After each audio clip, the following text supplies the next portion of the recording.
ലോക ചരിത്രം പരിശോധിക്കുമ്പോൾ എപ്പോഴും രാജാക്കന്മാരുടെ ചരിത്രം ഒരു വല്ലാത്ത സൗന്ദര്യപരമായി നമുക്ക് കാണാൻ കഴിയുന്നത്. രാജ്യത്തിന്റെ രാജാക്കന്മാരും അവരുടെ പ്രഖ്യാപനങ്ങളും അവരുടെ പ്രസ്താവനകളും ഒക്കെ എപ്പോഴും ഒരു ചർച്ചാ വിഷയമാണ്. പ്രത്യേകിച്ച് പഴയ കാലത്തെ ഒരു രാജാവ് എന്താണോ പറയുന്നത് അതിനപ്പുറത്തേക്ക് ചെയ്യാൻ കഴിഞ്ഞാലും കഴിഞ്ഞില്ലെങ്കിലും അവരുടെ പ്രജകൾക്കൊരു വല്ലാത്ത ബുദ്ധിമുട്ട് വരുന്ന ഒരു പ്രത്യേകമായ പ്രഖ്യാപനങ്ങൾ ചില രാജാക്കന്മാർ നടത്തുമായിരുന്നു. അങ്ങനെ രാജകൊട്ടാരത്തിന്റെ ഉള്ളറകളിൽ അധികാരത്തിന്റെ സോപാനങ്ങളിൽ വിരാജിപ്പിക്കുന്ന രാജാക്കന്മാരുടെ ധാരാളം കഥാമുഹൂർത്തങ്ങൾ ലോക ചരിത്രം പരിശോധിക്കുമ്പോഴും പലതുമ്പോഴും നമുക്ക് കാണാൻ കഴിയുന്നതാ. അതിൽപ്പെട്ട ഒരു രാജാവ് ഒരു ദിവസം ഒരു തമാശ തോന്നി തന്റെ മുമ്പിലേക്ക് വന്ന പ്രജകളെ മുഴുവനും വിളിച്ചുകൂട്ടിയിട്ട് പറഞ്ഞു, നിങ്ങളിൽ പണ്ഡിതന്മാർ ആരൊക്കെയാണെന്ന് കൈ ഉയർത്താൻ പറഞ്ഞു. രാജകൊട്ടാരത്തിലെ പണ്ഡിതന്മാർ മുഴുവനും രാജാവിന്റെ കീഴിൽ പ്രവർത്തിക്കുന്ന പണ്ഡിതന്മാർ ധാരാളമുണ്ടല്ലോ. ആ പണ്ഡിതന്മാരെല്ലാവരും ഓരോരുത്തരായി ഇങ്ങനെ കൈ ഉയർത്തിയപ്പോ രാജാവ് അവരോട് പറഞ്ഞു, ഞാൻ നിങ്ങളോട് ഒരു ചോദ്യം ചോദിക്കാൻ പോവുകയാണ്. ആ ചോദ്യത്തിന് ഏറ്റവും വ്യക്തമായ മറുപടി തരുന്നവർക്ക് അവരാഗ്രഹിക്കുന്നതിനപ്പുറത്തേക്ക് 10 മടങ്ങ് സമ്മാനങ്ങൾ ഈ രാജാവിന്റെ കയ്യിൽ നിന്ന് സമ്മാനിക്കുന്നതാണ് എന്ന് പ്രഖ്യാപിച്ചപ്പോൾ പണ്ഡിതന്മാർക്കൊക്കെ വലിയ ആവേശമായി.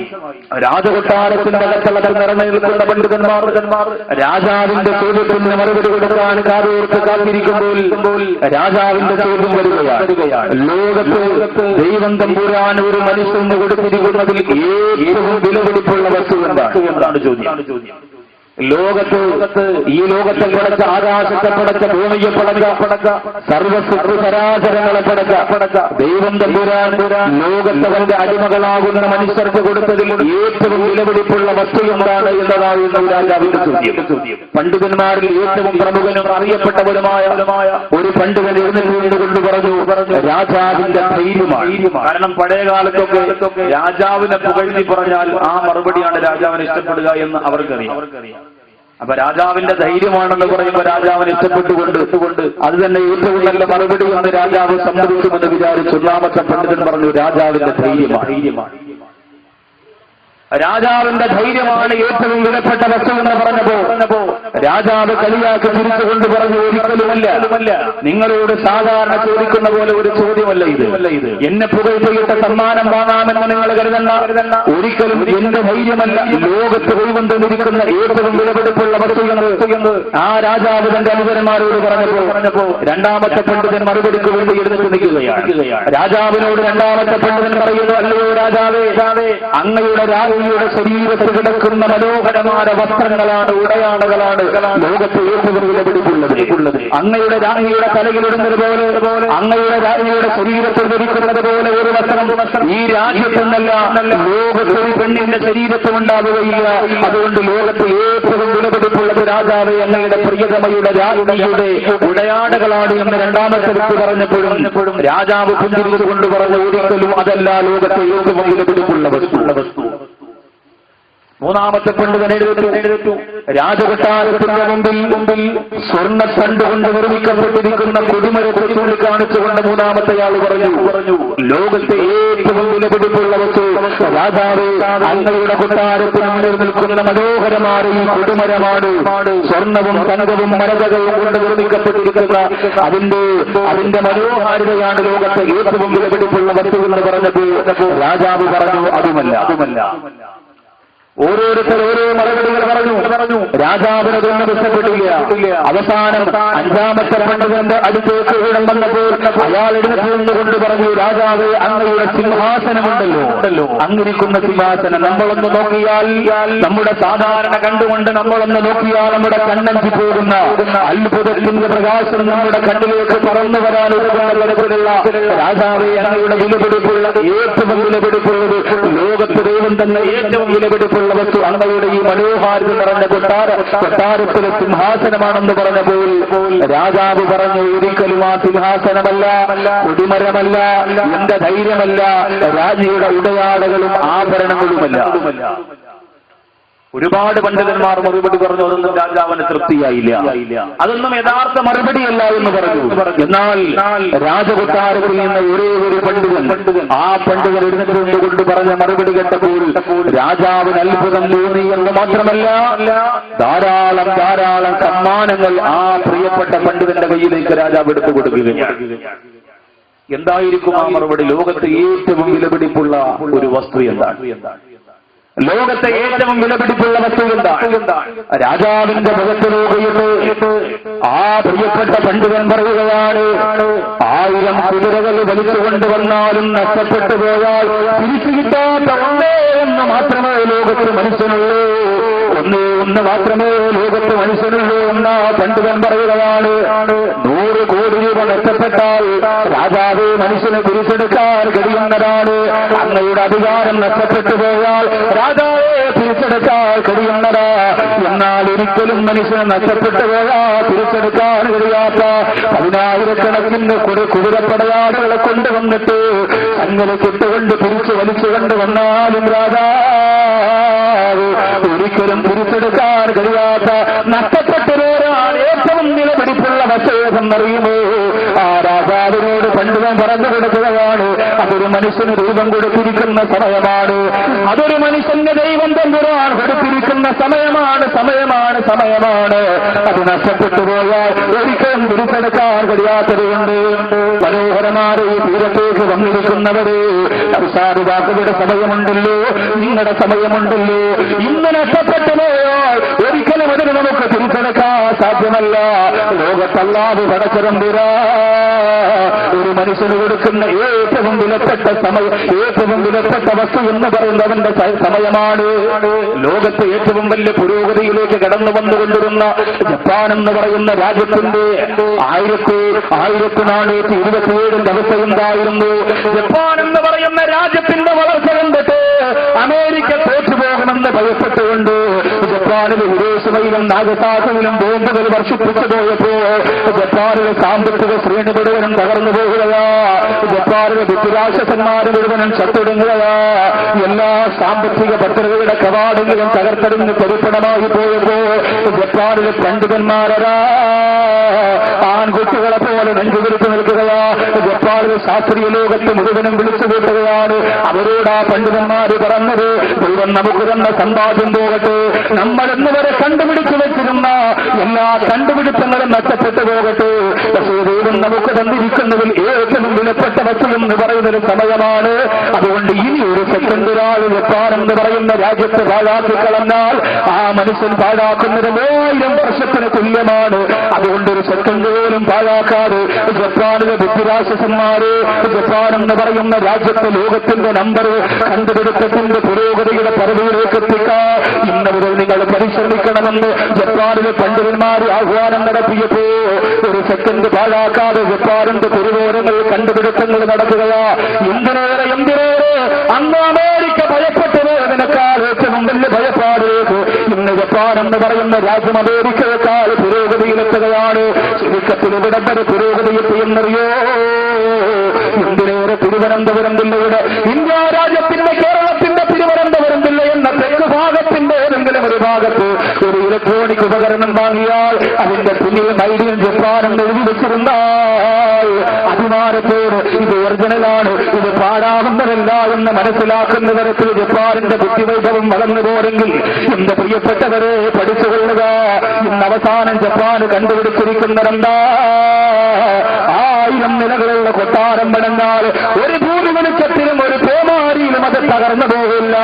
കൊടുങ്കാറ്റത്ത് പോലെ ആടുന്ന കൊട്ടാരങ്ങൾ ജപ്പാൻ എന്ന് പറയുന്ന രാജ്യമിതാ കണ്ടുപിടിക്കാൻ പോവുകയാ.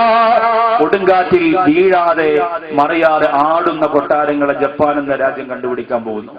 സമയം ഒരു പരിധിവരെ സർവ്വതും നഷ്ടപ്പെടുത്തിയപ്പോൾ ഇനി സമയം പാഴാക്കാതിരുന്നാൽ നഷ്ടപ്പെട്ടതിന്റെ ഇരട്ടി തിരിച്ചെടുക്കാമെന്നവർക്ക് ബോധ്യമുണ്ടായിരുന്നത് കൊണ്ടാണ്. മനുഷ്യന് അവന്റെ ഓരോ സെക്കൻഡിലും അള്ളാഹുവിന്റെ മലക്കുകളുടെ ദുആയും കിട്ടുന്നുണ്ട്, അള്ളാഹുവിന്റെ മലക്കുകളുടെ ശാപവും കിട്ടുന്നുണ്ട്. അവന്റെ നഷ്ടപ്പെട്ടുകൊണ്ടിരിക്കുന്ന ഓരോ സെക്കൻഡിലും. ഇപ്പൊ ഞാൻ ഇവിടെ ഇലാ ഹദറത്തി പറഞ്ഞ് ഫാത്തിഹ ഓതി തുടങ്ങുന്ന സമയം മുതൽ അള്ളാഹുവിന്റെ മലകളുടെ പ്രാർത്ഥന എനിക്ക് കിട്ടുന്നുണ്ട്, ഈ മജ്ലിസിൽ വന്നിരിക്കുന്ന നിങ്ങൾക്ക് കിട്ടുന്നുണ്ട്, ശ്രദ്ധയോടെ കേട്ടിരിക്കുന്നവർക്ക് മാത്രം അത് കിട്ടുന്നുണ്ട്. നല്ല നെയ്യത്തോടെയാണെങ്കിൽ ഏറെ പ്രതിഫലങ്ങളാണ് കിട്ടുക. മലക്കുകളുടെ ഒരു ദുആ, നമ്മുടെ ഇടത്തും വലത്തും അള്ളാഹുവിന്റെ മലക്കുകൾ വന്ന് നമുക്ക് വേണ്ടി ദുആ ചെയ്യുമ്പോൾ എങ്ങനെയാണ് നമ്മുടെ സമയം ചെലവെടുത്തത് എന്ന് അല്ലാഹു ചോദിക്കുമ്പോ അല്ലാഹുവിന് വേണ്ടി ഇബാദത്ത് ചെയ്യാനും അവന്റെ ദിക്റ് പറയാനും അവന്റെ ഖുർആൻ ഓതുവാനും അവന് വേണ്ടി കൊണ്ട് സ്വർഗ്ഗത്തിന്റെ മജ്‌ലിസിന്റെ വിട്ട് കോടിക്കണക്കിന് മാലാഖമാരോടൊപ്പം ഇരുന്നുകൊണ്ട് ഇൽമാസ്വദിക്കാനും സമയം ചെലവെടുത്തവര് അല്ലാഹുവിന്റെ പള്ളിപ്പറമ്പിന്റെ ഖബർസ്ഥാനിലേക്ക് നമ്മളെ കൊണ്ടുവെക്കുമ്പോ ഒരുപാട് നേട്ടമാണ് പ്രിയപ്പെട്ടവരെ നമുക്കവിടെ ലഭിക്കുക. എന്നാൽ അല്ലാഹുവിന്റെ മലക്കുകളെ പോലും ശപിച്ചുകൊണ്ടിരിക്കുന്നതാര് എന്നറിയോ? അള്ളാന്റെ മലക്കുകൾ എപ്പോഴും ശപിച്ചുകൊണ്ടിരിക്കുന്നതാര് എന്നറിയോ? ലോകത്തല്ലാഹു കുടിക്കരുതെന്ന് പറയുന്ന മദ്യമുണ്ടല്ലോ, ആ മദ്യം ഏതെങ്കിലും ഒരു ചെറുപ്പക്കാരൻ കുടിക്കാൻ തുടങ്ങിയാൽ അവൻ നാളെ കള്ളു കുടിക്കണമെന്ന് തീരുമാനിച്ചാൽ എന്നിട്ട് കൂട്ടുകാരുമൊത്ത് കള്ളു ഷാപ്പിലേക്ക് പോയാൽ അവന്റെ മനോഹരമായ കൊട്ടാരത്തിന്റെ മുകൾ ഭാഗത്ത് ഡിസംബറിന്റെ മനോഹരമായ തണുപ്പുള്ള രാത്രിയിൽ ഇളം തന്നെ അടിച്ചു വീശുമ്പോ അവന്റെ കൂട്ടുകാരുമൊത്ത് കൊട്ടാരത്തിന്റെ മുകൾ ഭാഗത്തിരുന്നു കൊണ്ട് ഒരു ക്ലാസ്സിലേക്ക് കുപ്പിയിൽ നിന്ന് മദ്യമെടുത്തിട്ട് കൊടുക്കാൻ തുടങ്ങിയ അവൻ തൗബ ചെയ്യുന്നത് വരെ അല്ലാഹുവിന്റെ മലക്കുകൾ അവനെ ശപിക്കുന്നടാ, നീ നശിച്ചു പോകുമടാ, നീ നരകത്തിൽ പോകുമടാ, നിനക്ക് വല്ലാത്ത പരാജയമാണടാ. സുബ്ഹാനല്ലാഹ്. അങ്ങനെയാണെങ്കിൽ അല്ലാഹു പടച്ചതമ്പുരാന്റെ കോടതിയിൽ ചെല്ലുമ്പോ ഇങ്ങനെയാണ് നിന്റെ സമയം ചിലവഴിച്ചതെന്ന് അല്ലാഹു ചോദിക്കുമ്പോ ആ സമയം മുഴുവൻ കള്ളു കുടിച്ചിട്ട് ശാപം വാങ്ങാ ചിലവഴിച്ചു പോയാ ഇങ്ങനെയാണ് പടച്ചവന്റെ കോടതിയിലേക്ക് നമ്മൾ എത്തുക. സഹോദരങ്ങളെ, അല്ലാഹു നമ്മെ കാത്തുരക്ഷിക്കുമാറാകട്ടെ. അതുകൊണ്ട് വേദനയോട് പറയുകയാണ്, കഴിയുമെങ്കിൽ മാത്രം എന്റെ പ്രിയപ്പെട്ടവരെ അല്ലാഹു ഹിദായത്തിന്റെ ഒരു അണുവളവെങ്കിലും നിന്റെ മാനസാന്തരത്തിലേക്ക് തന്നിട്ടുണ്ടെങ്കിൽ അതിനുവേണ്ടി മാത്രം എന്റെ സഹോദരങ്ങളെ നിങ്ങളോട് പറയുകയാണ്. കണ്ണുകുടിച്ച ബോധമില്ലാതെ മാറിയ തള്ളുന്നു മക്കളെ ഉപദ്രവിക്കുന്ന കാപാലിക ഹൃദയത്തിന്റെ ഉടമകൾ ഈ മനോഹരമായ മജ്‌ലിസിൽ വെച്ച് ഉണ്ടാവുകയില്ല. എങ്കിലും അതിന്റെ ഭവിഷ്യത്ത് നിങ്ങൾ പഠിച്ചുകൊള്ളുക, അതിന്റെ ഭയാനകരമായ ആദാബിനെ കുറിച്ച് നിങ്ങൾ ചിന്തിച്ചുകൊള്ളുക. അല്ലാഹുവേ, ഒരിക്കലും എന്റെ പ്രിയപ്പെട്ടവരെ അതിന്റെ പിന്നാലെ നമ്മൾ കടന്നതെല്ലാം പാടില്ല. ഇത് പറയുമ്പോൾ നിങ്ങൾ ചിലരൊക്കെ കസേരയിൽ ഇരുന്നു കൊണ്ട് ഇങ്ങനെ ചിന്തിക്കുന്നുണ്ടാകും, ഇന്നൊരു സിനിമ വിജയിച്ചാൽ കള്ളുകുടിക്കണം, ക്രിക്കറ്റ് വിജയിച്ചാൽ കള്ളുകുടിക്കണം, ഒരു വീട് വെക്കാൻ വസ്തു വാങ്ങിയാൽ കള്ളുകുടിക്കണം, വീടിന് കുറ്റിയടിക്കാൻ മേശിരി വന്നാൽ ആദ്യം മുതലാളി കുടിക്കും, പിന്നെ മേശിരി കുടിക്കും, കിണർ വെട്ടിയാൽ വെള്ളം കണ്ടാൽ സന്തോഷത്തോടെ കുടിക്കും, വെള്ളം കണ്ടില്ലെങ്കിൽ സങ്കടത്തോടെ കുടിക്കും. പ്രിയപ്പെട്ട ഭാര്യ കല്യാണം കഴിഞ്ഞ് കുറെ കാലമായി മക്കളില്ല, അവസാനം ഏതോ മജ്‌ലിസിന്റെ ദുആ കൊണ്ടൊരു കുഞ്ഞുണ്ടായ അന്ന് അവൻ മുഴുകുടിയനായി മാറി സന്തോഷം കൊണ്ട്. ഭാര്യ പ്രസവിച്ചത് ആണാണെങ്കിൽ 2 കുപ്പി, പെണ്ണാണെങ്കിൽ 1 കുപ്പി. സാധാരണ അക്കീകയുടെ കണക്കാണ് അങ്ങനെ പറയാ, 2 ആട് 1 ആടെന്നൊക്കെ. ഇത് അവൻ കണക്കാക്കുന്നത് അങ്ങനെയാണ്. ഇത് വെറും ഒരു തമാശയല്ല. നമുക്ക് എന്തുമാത്രം പിശാച് അതിന് താല്പര്യം തന്നു എന്ന് മനസ്സിലാക്കാൻ വേണ്ടി മാത്രം പറഞ്ഞത്. ഇന്ന് കേവലം ഒരു കള്ളുകുടി അതൊരു സ്റ്റാൻഡേർഡിന്റെ സിമ്പലായി. സഹോദരിമാര് ചോദിക്കൂലേ, നിന്റെ ഇക്ക കുടിക്കൂടി? എന്റെ ഇക്ക കുടിക്കൂല. പിന്നെ എന്താ ആണാന്ന് പറഞ്ഞ് നടക്കുക? അതൊക്കെ എന്റെ ഇക്ക അരിവായ പിന്നെ 4 കാലില്ല, റാഹത്തായി ജീവിതം. ചില സഹോദരിമാര് പറയില്ലേ, അതവർക്കൊരു അഭിമാനമാണ്. ചില സഹോദരിമാർക്ക് ഭർത്താവ് കള്ളുകുടിച്ചാൽ പിന്നെ വളരെ സൈലന്റ് ആണ്, ആർക്കും ഒരു ശല്യമില്ല, ഉപദ്രവമില്ല, വന്ന് സുഖമായി കിടന്നുറങ്ങും. രാവിലെ എഴുന്നേക്കും, അങ്ങ് പോവും, വൈകുന്നേരം വരും, വെള്ളം അടിച്ചുകൊണ്ട് വരും, കിടന്നുറങ്ങില്ല. മക്കളെപ്പോഴും വാപ്പായ ബ്രേക്ക് ഡാൻസ് കളിച്ചുകൊണ്ടിരിക്കുന്ന രൂപത്തിൽ മാത്രമേ കണ്ടിട്ടുള്ളൂ. ആ കോലത്തിലും ആ രൂപത്തിലുമുള്ള ജീവിതം ഇഷ്ടപ്പെടുന്ന സഹോദരിമാര് പോലുമുണ്ട്. ചിലപ്പോഴൊക്കെ ഈ സഹോദരിമാരും കുടിക്കലുമുണ്ട്. എങ്ങനെ നമ്മുടെ വീട്ടിൽ നമ്മുടെ നാട്ടിൽ അത് സജീവമായി. പെരുന്നാള് കള്ളുകുടിച്ചില്ലെങ്കിൽ എന്ത് പെരുന്നാളടാ, കള്ളുകുടിച്ചില്ലെങ്കിൽ എന്ത് ഓണം, കള്ളുകുടിച്ചില്ലെങ്കിൽ എന്ത് ക്രിസ്മസ്. പക്ഷെ ഇതൊക്കെ ആര് ചെയ്താലും എന്റെ മുമ്പിൽ ഇരിക്കുന്ന മുസ്ലിം സമുദായത്തിന് ആരോഗ്യവും ആഫിയത്തും അള്ളാഹു തന്ന എന്റെ പൊന്നാമന ചെറുപ്പക്കാരാ, ഒരിക്കലും നീ അതിനു വേണ്ടി മുതിരരുത്. നമ്മൾ തീരുമാനമെടുത്ത് ചങ്കുറപ്പോടെ ഒരു തീരുമാനമെടുത്താൽ അള്ളാഹുവിന്റെ ഉന്നതമായ നേട്ടങ്ങളാണ് അള്ളാഹു പടച്ചതും പോലെ നമുക്ക് തരാൻ പോകുന്നത്. ചെറിയ കാര്യമൊന്നും അതുകൊണ്ട് റോഡിലുള്ള കള്ളുകുടിയന്മാരെ കുറിച്ച് മാത്രം ഉസ്താദ് പറയുന്നതെന്ന് ചിന്തിക്കേണ്ട. ചില മിടുക്കന്മാരൊക്കെ ഉണ്ട് സ്റ്റാൻഡേർഡ് കുടിയന്മാർ. വീട്ടിൽ രാത്രി മക്കളൊക്കെ ഉറങ്ങുമ്പോൾ ഐഷ ആ സോഡ എടുത്തുകൊണ്ട് വരും. അങ്ങനെ ഐഷാത്ത സോഡ കൊണ്ടുവരും, ഐസ് ഇട്ട് കൊടുക്കും. അതിങ്ങനെ ഇരുന്ന് പിന്നെ കാന്റെ കൂടെ ടെറസിന്റെ മുകളിലിരിക്കും ഇക്കൊരു രസത്തിന് വേണ്ടി അല്ലെ. അത് ഭർത്താവിന്റെ ജീവിതത്തിന്റെ ചില ഭർത്താക്കന്മാര് ഭാര്യമാരെ പറഞ്ഞ് അങ്ങനെയാണ് വശീകരിച്ചു വെച്ചിരിക്കുക. എന്റെ ഭർത്താവിന് ഇതുണ്ടെങ്കിൽ മാത്രമേ ഒരു ശാരീരികമായിട്ടൊരു സന്തോഷമുള്ളൂ. എനിക്ക് നീയല്ലേ ഉള്ളൂ, ആരെടുത്തും നീ പറയരുത്, എന്റെ കച്ചയല്ലേ, കച്ചി ഇഷ്ടംപോലെ വിളിച്ചോളി, ആര് പറയും, ഞാനല്ലേ ഉള്ളൂ, ഞാൻ സഹിച്ചോളാം എന്ന് പറഞ്ഞ് പ്രിയപ്പെട്ട ഭാര്യ ലോകത്തൊരാളോടും പറയാതെ ഭർത്താവിന് വളം വെച്ചു കൊടുക്കുകയാണ്. അപ്പോഴും നമ്മൾ മറന്നു പോകുന്ന ഒരു കാര്യമുണ്ട്. ഇത് ദുനിയാവ് മാത്രമാണ്, ഇത് ചതിയുടെ ലോകമാണ്, ഇത് വഞ്ചനയുടെ ലോകമാണ്. അത് ഒരിക്കലും മറക്കല്ല ഉമ്മ, ഒരിക്കലും മറക്കല്ല ഉമ്മ. ആരാണ് കള്ള് ഹറാമാക്കാൻ മുത്ത് നബിയോട് വന്ന് പറഞ്ഞതെന്നറിയോ? സയ്യിദുനാ ഉമർ ഇബ്നുൽ ഖത്താബ്. ഉമർ റളിയല്ലാഹു അൻഹുവിന്റെ പേര് കേൾക്കുമ്പോ എന്തോ നിനക്ക് ഉറക്കം വരികയാണ്. അച്ഛന്റെ പേര് പറയുമ്പോ ഉണരുന്നവരെ, ലാലേട്ടന്റെയും മമ്മൂക്കയുടെയും പേര് പറയുമ്പോ ആവേശത്തോടെ കരുപിടി വീടുന്ന പുലിക്കുട്ടികളുടെ വീര്യവും വാശിയും കാണിക്കുന്ന എന്റെ പ്രിയപ്പെട്ട ചെറുപ്പക്കാരാ, ആ ഉമർ റളിയല്ലാഹു അൻഹു എന്ന പേര് പറയാനുള്ള യോഗ്യത പോലും എന്റെ പ്രിയപ്പെട്ട നമുക്കില്ലടാ. എന്നിട്ടുണ്ട് ഒരു മൗനം നിങ്ങൾക്കുണ്ട്. ഇസ്ലാമിക ചരിത്രത്തിൽ അതുപോലെ ധീരത കാണിച്ചവത്തിന് നേതാവിനെ നിങ്ങൾക്ക് കാണിച്ചു തരാൻ പറ്റൂ. പുറത്തോടിന്റെ നെഞ്ചിലേക്ക് തല ചേർത്ത് വിട്ടുകൊണ്ട് വിട്ടന്റെ വിട്ടുകൊണ്ട് അതുമല്ല ഇല്ലാഹയില്ലല്ലോ അന്നൊക്കെ റസൂലുള്ളോ എന്നൊരു ഷഹാദത്തുകളെ പറഞ്ഞപ്പോ ആകാശം വിറച്ചോറ ഭൂമി വിറച്ചതോറ മക്കവല്ലാതെ വിറങ്ങണിച്ചു പോയ ദിവസത്തിന്റെ ഉടമയായ സയ്യിദുനാ ഉമർ ഇബ്നുൽ ഖത്താബ്. ഒന്നുകൂടി വിടങ്ങട്ടെ, ഉമർ ഇബ്നുൽ ഖത്താബ് നല്ല ആവേശത്തിൽ വരട്ടെ. നിങ്ങൾ ഉറങ്ങിയാൽ ഞാനും ക്ഷീണിച്ചു പോകും, പെട്ടെന്ന് നിർത്തിയിട്ട് ഞാനും എന്റെ പാട്ടിന് പോകും. ആവേശം വേണം ചെറുപ്പക്കാരാ.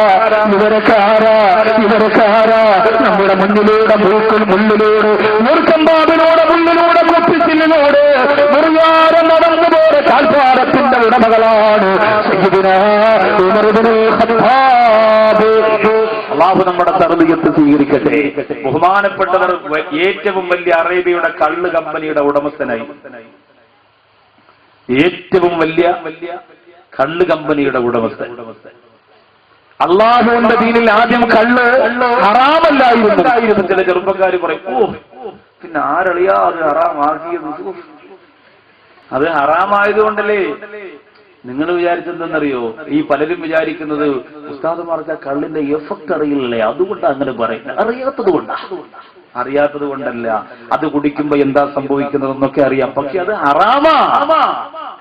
അത് ഹറാമാണ്. ഹറാമ് പിശാച് ഏതെങ്കിലും രീതിയിൽ സുഖവും രസവും തന്നെ സ്വീകരിക്കാൻ പറഞ്ഞാൽ അതിന്റെ പിന്നാലെ പോകാൻ പാടില്ല, അവന് പരാജയമാണ്. അതിന്റെ പിന്നാലെ പോയാൽ അവന് പരാജയം ഉറപ്പാണ്. അപ്പോ ആദ്യം ഹറാമല്ലായിരുന്നു. പക്ഷെ ഉമർ ഇബ്നുൽ ഖത്താബ് റളിയല്ലാഹു അൻഹു ഇസ്ലാമിലേക്ക് കടന്നു വന്നപ്പോ ബഹുമാനപ്പെട്ടവർക്ക് മനസ്സിലായി. കാരണം കള്ളു കുടിച്ചുകൊണ്ട് നിസ്കരിക്കാൻ നിന്നാൽ ഒരു വല്ലാത്തൊരവസ്ഥ. കള്ളു കുടിച്ചുകൊണ്ട് നിസ്കരിക്കാൻ നിന്നാൽ നിസ്കാരമാണ് ഏറ്റവും വലിയ ലഹരി ഒരു വിശ്വാസിക്ക്. അട്ടക്കുളങ്ങര പള്ളിയിൽ ഞാൻ 1.5 വർഷം 2.5 വർഷം ജോലി ചെയ്ത അട്ടക്കുളങ്ങര മുസ്ലിം ജമാഅത്തിൽ ഇപ്പോ ഒരു 17 ദിവസത്തിന് മുമ്പ് 34 or 35 വയസ്സുള്ള ഒരു സഹോദരൻ നിസ്കാരത്തിന്റെ 2ാമത്തെ റക്അത്തിന്റെ സുജൂദിൽ മരണപ്പെട്ടു. കൊതിക്കണം ചെറുപ്പക്കാരാ. ബിവറേജിന്റെ മുന്നിൽ കാത്തു നിൽക്കുന്നവർക്ക് അത് കിട്ടുകയില്ല. പൂരപ്പറമ്പിൽ നിരങ്ങാൻ പോകുന്നവർക്ക് അത് കിട്ടുകയില്ല. ഉമ്മായെ ചവിട്ടിയിട്ട് താലി പൊട്ടിച്ച് തടയപ്പെടുത്തിയിട്ട് വ്യഭിചാരത്തിന് പോകുന്നവർക്ക് അത് കിട്ടുകയില്ല. നിസ്കാരത്തിന്റെ 2ാമത്തെ റക്അത്തിന്റെ സുജൂദിൽ പള്ളിയിൽ വന്നപ്പോൾ ജമാഅത്ത് കഴിഞ്ഞു. സുഹൃത്തുക്കൾ പറഞ്ഞു, എന്നാ നീ ഇമാമത്ത് നിൽക്കും, നമുക്ക് ജമാഅത്തായിട്ട് നിസ്കരിക്കാം. അവൻ ഇമാമത്ത് നിന്നു.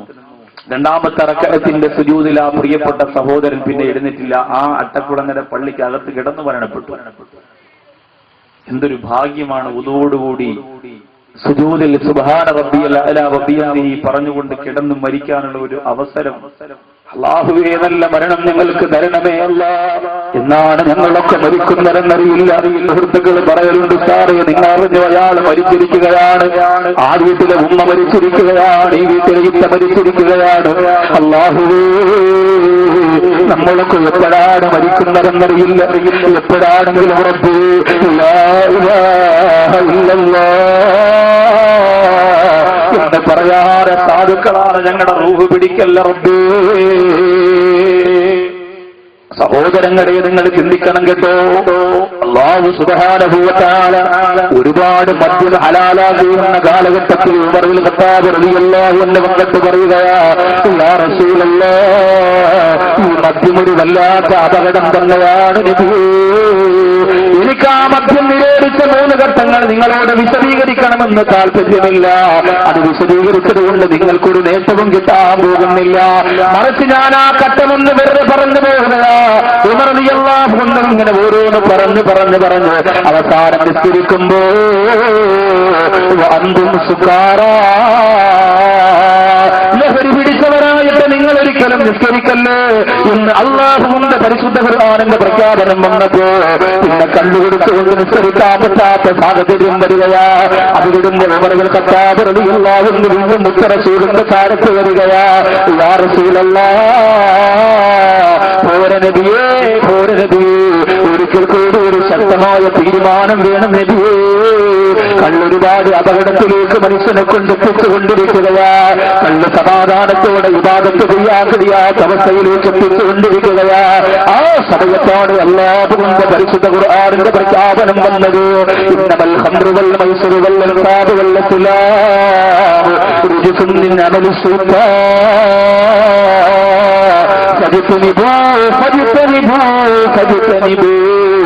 അത് പിശാചിന്റെ കളിവിനോദമാണ്, അത് പിശാചിന്റെ പ്രക്രിയയിൽപ്പെട്ടതാണ്.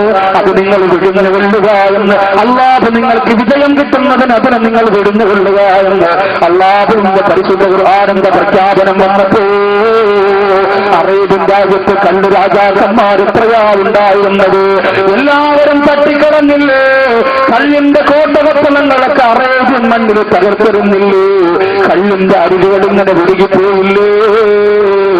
അല്ലാഹുവിന്റെ ഖുർആൻ വേണ്ടെന്ന് പറഞ്ഞത് പിന്നെ നമുക്കെന്തിനാ? മുത്തറസൂല് ആവശ്യമില്ലെന്ന് പറഞ്ഞത് പിന്നെ നമുക്കെന്തിനാ?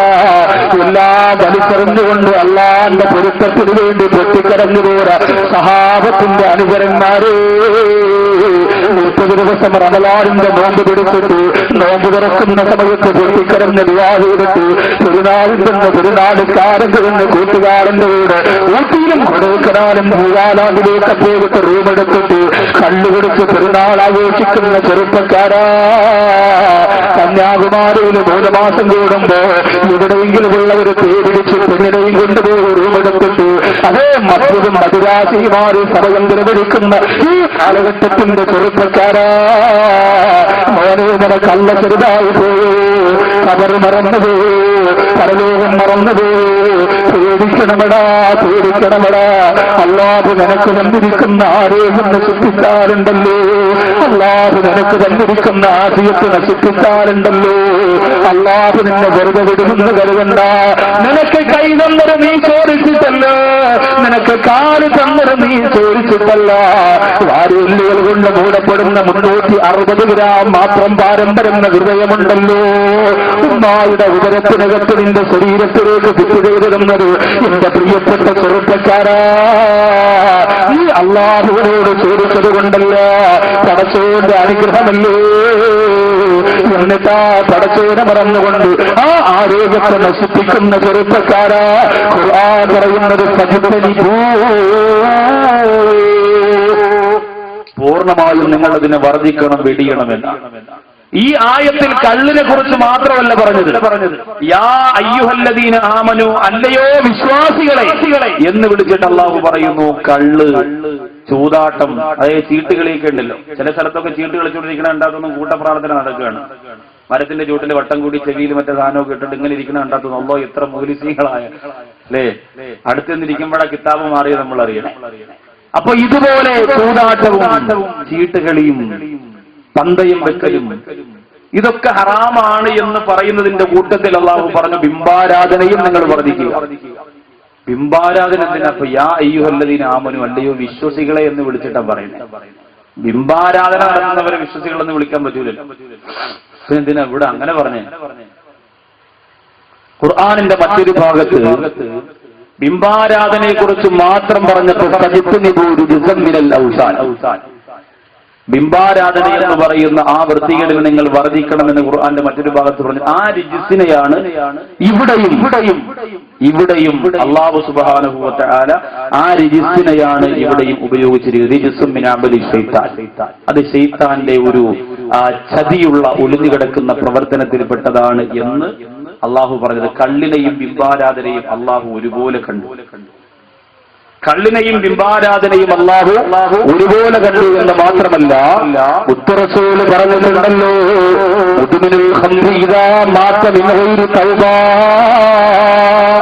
കള്ളു കുടിക്കുന്നവൻ തൗബയില്ലാതെ മരിച്ചുപോയോ, കള്ളു കുടിക്കുന്നവൻ തൗബ ചെയ്യാതെ മരിച്ചുപോയോ. തൗബ എന്ന് പറഞ്ഞാൽ വെറുമൊരു അസ്തഗ്ഫിറുല്ലാഹൽ അലീമല്ല. അവൻ കുടിച്ചുപോലെ കള്ളിനേക്കാ കണ്ണീരവന്റെ കണ്ണിൽ നിന്ന് പൊട്ടിവിടുകയാണ്. ഇല്ല അല്ലാ, ഇല്ല അല്ലാ, ഇല്ല അല്ലാ, ഞാൻ കുടിക്കൂല റബ്ബേ, കുടിക്കൂല റബ്ബേ എന്ന് പറഞ്ഞുകൊണ്ട് പൊട്ടിക്കരന്ന് പടച്ചവരോട് എഗ്രിമെന്റ് ചെയ്യുന്നത് വരെ, കരാറ് ചെയ്യുന്നത് വരെ, അതിന് മുമ്പവൻ മരണപ്പെട്ടു പോയാൽ അവന് കൊടുക്കുന്ന ആരാധന തന്നറിയുമോ? ബിംബാരാധന നടത്തുന്ന കുഫാറുകൾക്ക് അല്ലാഹു കൊടുക്കുന്ന ആരാധില്ലേ? ആ ആരാമാണ് പേര് മുസ്ലിമിന്റെ പേരിട്ടുകൊണ്ട് കള്ളുകൊടുത്തവര്. നിങ്ങൾക്ക് അല്ലാഹു തരുന്നതെന്ന് മുത്ത് റസൂൽ നബി മുഹമ്മദ് മുസ്തഫ സല്ലല്ലാഹു അലൈഹി വസല്ലം.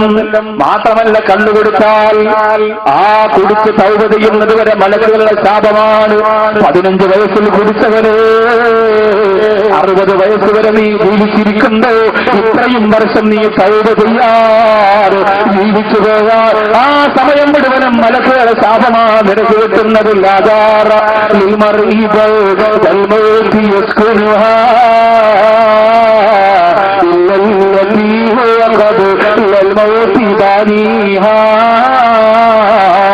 ഒരു മനുഷ്യനും മരണപ്പെട്ട പള്ളിപ്പറമ്പിലേക്ക് പോയാൽ അവൻ ഈ ദുനിയാവിൽ ജീവിച്ചിരുന്ന പടച്ചവോടെ കൊട്ടാരങ്ങളല്ലാതെ ഒന്നും അവന്റെ കബറിന്റെ കബർ കിട്ടുകയില്ലെന്ന് പണ്ഡിതന്മാര് പറയുകയാണ്. ഇവിടെ ചെയ്തതല്ലാതെ കബറിന്റെ കത്ത് ഇല്ല ഉമ്മ, ഇവിടെ ചെയ്തതല്ലാതെ കബറിന്റെ കത്ത് ഇല്ല ചെറുപ്പക്കാരാ. എന്റെ പ്രിയമുള്ള സഹോദര, ഉസ്താദേ, ഞാൻ ഒരുപാട് കൊടുത്തിട്ടില്ല. അന്നപ്പോഴോ ഒരു ദിവസം എന്റെ കൂട്ടുകാരൻ ഗൾഫിൽ നിന്ന് വന്നപ്പോ വേറെ സാധനമാണടാവെന്ന് കുടിച്ചു നോക്കടാന്ന് പറഞ്ഞ് നിർബന്ധിച്ച് അരഗ്ലാസ് വെച്ച് വന്നപ്പോ കുടിച്ചു പോയതാ. പൊന്നുമോനെ, അതിൽ നിന്ന് പൂർണ്ണമായി തൗബ ചെയ്യുന്നത് വരെ അള്ളാന്റെ ശാപം നിനക്കുന്നതാ. നിന്റെ നിസ്കാരം പിന്നെ സ്വീകരിക്കൂല, നിന്റെ ഇബാദത്തുകളൊന്നും സ്വീകരിക്കൂല. മരണപ്പെട്ട് പള്ളിപ്പറമ്പിലേക്ക് നിന്റെ വയ്യത്ത് കൊണ്ടുവെക്കുമ്പോ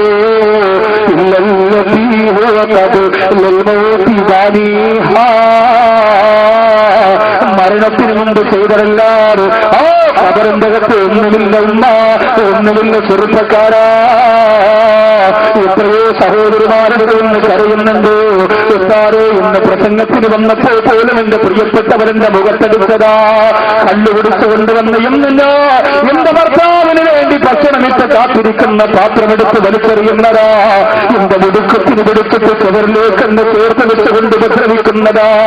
എന്റെ മക്കൾക്ക് വാർത്തയെന്ന് പറഞ്ഞാ പേടിയാ, എന്റെ മക്കൾക്ക് ഉപ്പ വരുന്നെന്ന് പറഞ്ഞാ ഭയമാണ്. അങ്ങനെ എത്രയോ കുടുംബിനികളുണ്ട്. ഒരു സമാധാനമുണ്ടോ മുസ്ലിമേ? ഒരു സ്വസ്ഥതയുണ്ടോ മുസ്ലിമേ? നിങ്ങൾ പലരും പറയുമല്ലോ, കള്ളൂര് മനുഷ്യന് സമാധാനം കൊടുക്കുന്നതാ. ഒരു സമാധാനമുള്ളതോ? ഇന്ന് വരെ കള്ളു പിടിച്ചിട്ട് സമാധാനം കിട്ടിയെന്ന് പറയുന്നവനാരാ? നടുറോട് കിടന്ന് പട്ടുമൂത്രമെടുക്കുന്ന വാതിരന്ന് കൊടുക്കുന്നവനെന്ത് സമാധാനമാ? പ്രിയപ്പെട്ട മാതാവിനെ പോലെ കാമുകിയായി കണ്ടിട്ട് മാനവം വെച്ചെടുക്കുന്നവനെന്ത് സമാധാനമാ? 2.5 വയസ്സുള്ള കുഞ്ഞിനെ ഉമ്മാടെ കയ്യിൽ നിന്ന് കിട്ടാത്തത് കൊണ്ട് വേറെമില്ലാതെ കള്ളു പിടിച്ചിട്ട് പറിച്ചിട്ട് മാസത്തില് ആ ഉമ്മയുടെ കയ്യിൽ നിന്ന് കുഞ്ഞ് ഇങ്ങനെ വാങ്ങിയിട്ട് അല്ലാഹുവേ കിണറ്റിലേക്ക് വലിച്ചെറിയുന്ന പിതാവിനെന്ത് സമാധാനമാണ്. സാധുവായി നിസ്കരിച്ച് മുസല്ലൂരിയെന്ന് പൊട്ടിക്കറിയുന്ന പ്രിയപ്പെട്ട ഭാര്യ നടുവിലേക്ക് ബോട്ടിട്ട് കിട്ടുന്ന കണ്ടുപിടിയെന്ത് സമാധാനമാ. ഓരോ അതിലൊരിക്കലും സമാധാനം കിട്ടുമെന്ന് കരുതണ്ട. അല്ലാഹുവിന്റെ റസൂല് വേണ്ടെന്ന് പറഞ്ഞെങ്കിൽ അതിലൊരുപാട് വിഷമുണ്ട് പോരെ, അതിലൊരുപാട് അപകടമുണ്ട് പോരെ. ഖുർആൻ വേണ്ടെന്ന് പറഞ്ഞത് നീ എന്ത് വിജയത്തിൽ കണ്ടുപിടിച്ചാൽ അത് വേണമെന്ന് വാശി പിടിച്ച് അതിന്റെ ഒരുപാട് ഭവിഷ്യത്ത് നീ അനുഭവിക്കുന്നതാണ്. അല്ലാഹു കാത്തുരക്ഷിക്കട്ടെ. وآخر الحياة الدنيا فإن الجحيم هي المأوى. നിങ്ങളുടെ നസീഹത്തുകൾ കൊണ്ടെന്ന് ഞങ്ങൾ നന്നാകാൻ പോകുന്നില്ല. വേണ്ട മോനെ വേണ്ട. പക്ഷെ എന്റെ ഉത്തരവാദിത്വം ഞാൻ നിന്നോട് പാലിക്കുകയാണ്. എന്റെ ഉത്തരവാദിത്വം ഇവിടെ 2 മണിക്കൂർ കഴിയുമ്പോ തീരുകയാ. ഞാനിവിടെ നിറങ്ങിയിട്ട് എന്റെ വീട്ടിലേക്ക് പോകുമ്പോ കുഞ്ഞുമോനെ യാദർശികമായിട്ടെങ്കിലും ഇത് കേൾക്കാൻ ഭാഗ്യം ലഭിച്ചവര് അല്ലാഹുവോട് സമാധാനം പറയണവരോ ഒരിക്കലും നിനക്ക് ഒടിഞ്ഞു മാറാൻ പറ്റൂല. ഇനി അതിൽ നിന്ന് ഞങ്ങളിൽ നിന്ന് പറഞ്ഞുകൊണ്ട് വഴിവെട്ടിപ്പോയവര് ഇന്നൽ ജഹീമഹിയൽ മഅ്വാ. നിന്റെ ശരീരം ആഗ്രഹിക്കുന്നത് കള്ളാണെങ്കിൽ കൊടുത്തുകൊള്ളുക. നിന്റെ ശരീരം ആഗ്രഹിക്കുന്നത് പെണ്ണാണെങ്കിൽ കൊടുത്തുകൊള്ളുക. നിന്റെ ശരീരം ആഗ്രഹിക്കുന്നത് എന്ത് തെമ്മാടിത്തരമാണെങ്കിലും കൊടുത്തുകൊള്ളുക. അല്ലാഹുവേ ശരീരത്തെ നിയന്ത്രിക്കാനുള്ള മനസ്സ് ഞങ്ങൾക്ക് തരണമേ അല്ലാഹ്. അതിന് ഏറ്റവും അധികം ഈ ഹറാമിലേക്ക് നമ്മളെ കൊണ്ടുപോകുന്നതിന് കാരണം നമ്മുടെ കൂട്ടുകെട്ടാണ്. നിങ്ങൾ ഇവിടെ വന്നത് പല സൈസ് കൂട്ടുകാരാണല്ലോ. ഇവിടെ നിന്ന് പിരിഞ്ഞു പോകുമ്പോൾ ആ കൂട്ടുകാരുടെ സംസാരം അതാണ്. നിങ്ങളുടെ കൂട്ടുകാരൻ നല്ലതാണോ ചീത്തയാണോ എപ്പോഴറിയാം. ബൈക്കിൽ കയറി മുമ്പോട്ട് പോകുമ്പോ ഫ്രണ്ടിൽ ഇരിക്കണം ചോദിക്കും എങ്ങനെ ഉണ്ടായിരുന്നു അറിയാം ബാക്കി വരെ പ്രസംഗം. പിന്നെ അയാൾ പോടോ കേരളത്തിൽ മൊത്തം കള്ളുകൂടി അങ്ങനെ പോടെ എടുത്തുകൊണ്ട് ഇതൊക്കെ സുഖമില്ലാതെ ചുമ്മാ 2 മണിക്കൂർ അയാൾക്ക് എന്തെങ്കിലും പറയണം. അങ്ങനെ യവനാണ് വർഷക്കേട് ഇപ്പൊ പറഞ്ഞില്ലേ. സുബ്ഹാനല്ലാഹ് ഇവൻ കള്ള് കണ്ടുപിടിച്ചല്ല വാപ്പായ. കാരണം പിശാച് അവനോടൊപ്പമാ. അങ്ങനെ ഒരു കൂട്ടുകാരന്റെ കൂടെയാണ് നിങ്ങൾ പ്രസംഗത്തിന് വന്നതെങ്കിൽ നിന്റെ കാര്യവും പോക്കാം. ഇനി ഒരുപക്ഷെ അവനെ നന്നാക്കാനുള്ള നീയത്തിലാണ് വന്നതെങ്കിൽ ഒരുപക്ഷെ അവൻ നന്നാവും. നീ കൂടി കുടിയനാവരുത്. അത് സൂക്ഷിക്കണം. മറ്റൊരു കൂട്ടുകാരൻ പറയുന്നു ശരിയാണടാ, അത് പറഞ്ഞത് ശരിയാ. എത്ര കോടിക്കണക്കിന് രൂപയാ പോയത്. എത്ര ലക്ഷക്കണക്കിന് കുടുംബ ബന്ധങ്ങളാ തകർന്നടിഞ്ഞത്. പറഞ്ഞത് വെറുതെയല്ല. നമ്മളും പലപ്പോഴും അതിനടിച്ചായി പോകുന്നില്ലേ എന്ന് ചോദിക്കുന്ന ഒരു കൂട്ടുകാരനാണുള്ളതെങ്കിൽ നീ ഇൻഷാ അല്ലാഹ് രക്ഷപ്പെടും. അങ്ങനെയുള്ള കൂട്ടുകാരാണ് നമുക്ക് ആവശ്യം. അങ്ങനെയുള്ള കൂട്ടുകാരാണ് നമുക്ക് ആവശ്യം. കൂട്ടുകെട്ട് നിയന്ത്രണം വന്നാൽ ആണയിട്ടുകൊണ്ട് ഞാൻ പറയുന്നു നമുക്ക് അൽഹംദുലില്ലാഹ് ഈ കല്ലിൽ നിന്ന് രക്ഷപ്പെടാൻ സാധിക്കും. കൂട്ടുകെട്ടിൽ നിയന്ത്രണം വന്നില്ലെങ്കിൽ ഏത് മൊയ്ലിയാര മോനാണെങ്കിലും ശരി, ഏത് വലിയ കുടുംബത്തെ കുടുംബത്തിൽപ്പെട്ടവനാണെങ്കിലും ശരി, അവൻ ഒളിഞ്ഞും തെളിഞ്ഞും കുടിക്കുമെന്നുള്ളത് 101% ഉറപ്പാണ്. കൂട്ടുകെട്ട് ക്ലിയർ ആക്കിയാൽ ഞാൻ പറയുന്നത് രക്ഷപ്പെടാം. ഉറപ്പായും നമുക്ക് രക്ഷപ്പെടാം. അല്ലാഹുവിന്റെ റസൂൽ പറഞ്ഞല്ലോ അൽമർഉ അലാ ദീനി ഖലീലിഹി. ഒരു മനുഷ്യൻ തന്റെ കൂട്ടുകാരന്റെ സ്വഭാവത്തിലാണ്. നിങ്ങൾ ഓരോരുത്തരും നോക്കിക്കൊള്ളട്ടെ ആരാണെന്റെ കൂട്ടുകാരൻ, ആരാണെന്റെ കൂട്ടുകാരൻ എന്ന് നോക്കിക്കൊള്ളട്ടെ. ഈ കസേരയിൽ ഇരുന്നുകൊണ്ട് പ്രസംഗത്തിന് വന്ന ചുറുചുറുക്കുള്ള അല്ലാഹു ആരോഗ്യം തന്ന ചെറുപ്പക്കാരാ, ആരാ നിന്റെ കൂട്ടുകാരനെന്ന് ചിന്തിച്ചു നോക്കുക. ആരാ നിന്റെ സഹപാഠി എന്ന് ചിന്തിച്ചു നോക്കുക. നിനക്ക് രക്ഷപ്പെടാൻ പറ്റൂ. നിന്റെ കൂട്ടുകാരൻ ആരെന്ന് ഗൗരവത്തോടെ ഒന്ന് ചിന്തിച്ചു നോക്കുക. നല്ല നല്ല കൂട്ടുകാരില്ലെങ്കിൽ ലാലൈത്തനീലം അത്തഹുരു ഫുലാനൽ ഖലീല. നീതിപീഠത്തിന്റെ പരമോന്നതമായ പടത്തരമ്പുരാന്റെ നീതിപീഠത്തിന് മുന്നിൽ നിന്ന് പൊട്ടിക്കറിയുന്ന സമ്പുപെടുത്ത മനോഹരമായ മത്സരാവൻസഭയില്ലേ. വിശ്വാസികൾക്ക് സ്വർഗം കിട്ടുന്നവർക്ക് മനോഹരവും മറ്റുള്ളവർക്ക് ഏറ്റവും വലിയ ഭവിഷ്യത്തുമാകുന്ന പരലോകത്തിന്റെ തിരുമുറ്റത്തിൽ നിന്നുകൊണ്ട് ആ കൂട്ടുകാർ പറയുന്നതെന്താ? എത്രയോ പ്രസംഗം കേട്ട് നന്നാകാമോ എന്ന് സമ്മതിക്കാത്ത എന്റെ കൂട്ടുകാരുണ്ടല്ലോ. ഹറാമിൽ നിന്ന് വ്യഭിചാരത്തിൽ നിന്ന് മോശത്തരത്തിൽ നിന്ന് രക്ഷപ്പെടാൻ ചിന്തിച്ചപ്പോ അതിലേക്കൊന്ന് കയറേതി വിട്ടവരെ എന്റെ കൂട്ടുകാരുണ്ടല്ലോ. നമ്മത്തഹുരു ഫുലാനെന്ന് ഖലീല. പടച്ചവരെ അവനെന്റെ കൂട്ടല്ല എന്നെങ്കിൽ കൂട്ടുകാർ രക്ഷപ്പെടുവായിരുന്നുവല്ല. പരലോകത്ത് സ്വന്തം കാര്യങ്ങൾ മാത്രമേ ഉള്ളൂ. കണ്ണു വാങ്ങിത്തന്നവനില്ല, വിപരീതന് കൂട്ടുന്നവനില്ല, ലോകത്ത് കയ്യിട്ടുകൊണ്ട് വസാദ് പറഞ്ഞവരില്ല, ഈപത്ത് പറഞ്ഞവരില്ല, ഹറാമിന് പോയവരില്ല, വഞ്ചനയ്ക്കും മോഷണത്തിനും കൂട്ടുന്നവരില്ല. സ്വന്തം കാര്യങ്ങൾ പറഞ്ഞുകൊണ്ട് നിലവിളിക്കുന്ന മത്സരയില് എന്റെ മഞ്ഞവരയില് കൂട്ടുകാരാ ഒരാൾക്കും പറയാനിടവരല്ലേ.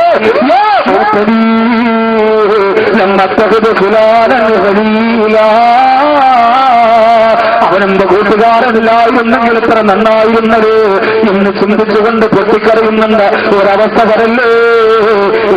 അവള് നീ മിനസ്സക്കിരി അല്ലാഹു എത്ര മജ്‌ലിസിൽ നിന്ന് ഞാൻ നന്നാവണമെന്ന് തീരുമാനിച്ചതാ പടച്ചവര്. പക്ഷെ എന്റെ കൂട്ടുകാരൻ സമ്മതിച്ചില്ല, എന്റെ കൂട്ടുകാരൻ സമ്മതിച്ചില്ല. എന്റെ മുമ്പിലിരിക്കുന്ന ചെറുപ്പക്കാരാ കേരളമാണ്. ഏത് രാഷ്ട്രീയത്തിൽ വേണമെങ്കിലും നിങ്ങൾക്ക് പ്രവർത്തിക്കാം. പക്ഷെ എന്റെ സഹോദര, കണ്ടുപിടിക്കാൻ നിർബന്ധിക്കുന്ന രാഷ്ട്രീയം നിനക്ക് വേണോ എന്ന് ചിന്തിക്കുക. കണ്ടുപിടിക്കാൻ നിർബന്ധിക്കുന്ന സംഘടന നിനക്ക് വേണമോ എന്ന് ചിന്തിക്കുക. എന്റെ പ്രിയപ്പെട്ട കൂട്ടുകാരോ, ഒരു ഗാനമേളയ്ക്ക് 10 പേരെ കൊണ്ടുവന്ന് പാട്ട് നടത്തുമ്പോ ആ 10 പേർക്ക് കണ്ണുകുത്തി എടുത്തു കൊടുക്കാൻ വിധിക്കപ്പെട്ട മുസ്ലിം നാമധാരികളാണ് ചെറുപ്പക്കാരാ. പൊന്നുപോരെ, അത് വല്ലാത്ത സങ്കടമാണടാ. അള്ളാന്റെ ഹൗദുൽ കൗസറുണ്ട്, മുത്തറസൂലിന്റെ മുഖം കാണണ്ട്, പിന്നാർ നബിതങ്ങളുടെ മുത്തം കിട്ടണ്ട്.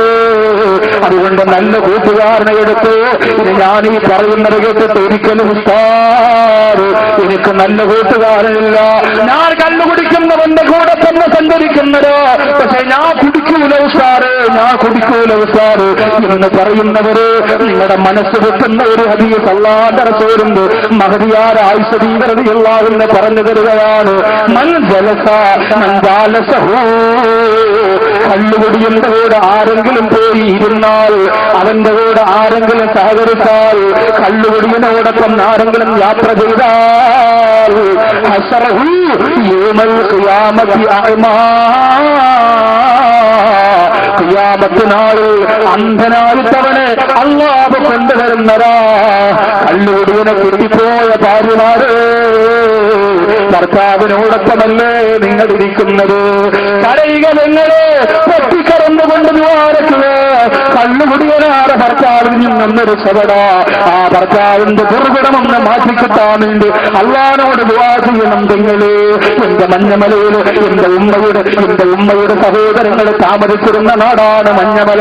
എന്റെ ഉമ്മയുടെ നാടാണ് വേങ്ങോട്. എന്റെ ഉമ്മമാരെ പോലെ ഞാൻ ഇഷ്ടപ്പെടുന്ന ഉമ്മ, എന്റെ പെങ്ങളെ പോലെ കാണുന്ന മഞ്ഞമലയിലെ പെങ്ങള് ഒരു 6 വർഷത്തെ പാലോട് മുസ്ലിം ജമാഅത്തിന്റെ ജോലി കൊണ്ട് അൽഹംദുലില്ലാഹ് വേങ്ങോടും കൊയ്യയിലും 16 ബാബറമ്പലവും പോത്തങ്കോടുമുള്ള എത്രയോ ഉമ്മമാര്, എത്രയോ കുടുംബക്കാര്, എത്രയോ ചെറുപ്പക്കാര് ഇന്നും എന്റെ പടമുഖത്തിനകത്ത് ഞാൻ സ്നേഹിക്കുന്നെങ്കില് നിങ്ങളിൽ പലരും പറയുന്നുണ്ടല്ലോ, ഉസ്താദിനെന്ന വല്ല പേരും പെരുമയും വലിയ പള്ളിയൊക്കെ ആയിപ്പോയപ്പോ നിങ്ങളെ മറന്നുപോയി ഉസ്താദിന് അഹങ്കാരമാണെന്ന് നിങ്ങൾ പറയുന്നുണ്ടല്ലോ. എന്റെ ചെറുപ്പക്കാരാ, അഹങ്കാരം കൊണ്ടല്ല, സമയമില്ലാത്തത് കൊണ്ടാ പൊന്നുമോന്, സമയമില്ലാത്തത് കൊണ്ടാ ചെറുപ്പക്കാരാ. ഇന്ന് പ്രവാസനം കിടന്ന് എന്റെ വീട്ടിലേക്ക് വന്നിട്ട് രാവിലെ 8 മണിക്ക് വള്ളക്കടവ് പള്ളികളിലേക്ക് പോയിട്ട് കിടന്ന് വനിതാ ക്ലാസ് കിടന്ന് വൈകുന്നേരത്തെ പരിപാടികൾ മുഴുവനും കിടന്നിട്ട് ഈ ക്ലാസ്സിൽ വന്ന് ഇതും കിടന്നിട്ട് വീട്ടിലേക്ക് പോയി നാളെ സുബഹി കിടന്ന് ഇവിടെ നടത്ത പരിപാടിക്ക് വേണ്ടി ഒരാഴ്ചത്തേക്ക് യാത്ര ചെയ്യുമ്പോ എന്റെ പ്രിയമുള്ള ചെറുപ്പക്കാരാ, നിങ്ങളോട് സ്നേഹക്കുറവുള്ളത് കൊണ്ടല്ല, സ്നേഹമുള്ളത് കൊണ്ടാണ്. വേറെ എവിടെ പോയി പ്രസംഗിച്ചാലും എന്റെ കൂട്ടുകാർക്ക് വേണ്ടി ഞാൻ ദ്വാരക്കുന്നില്ലേ. എന്റെ പൊന്നുമോര് കറിയിൽ നിന്ന് രക്ഷപ്പെടണം മോര്. നിന്റെ പ്രിയപ്പെട്ട ഭാര്യ ഒരിക്കലും നിന്നെ ഓർത്തുകൊണ്ട് വീട്ടിന്റെ കത്തിരുന്ന് പൊട്ടിക്കരയാൻ പാടില്ല.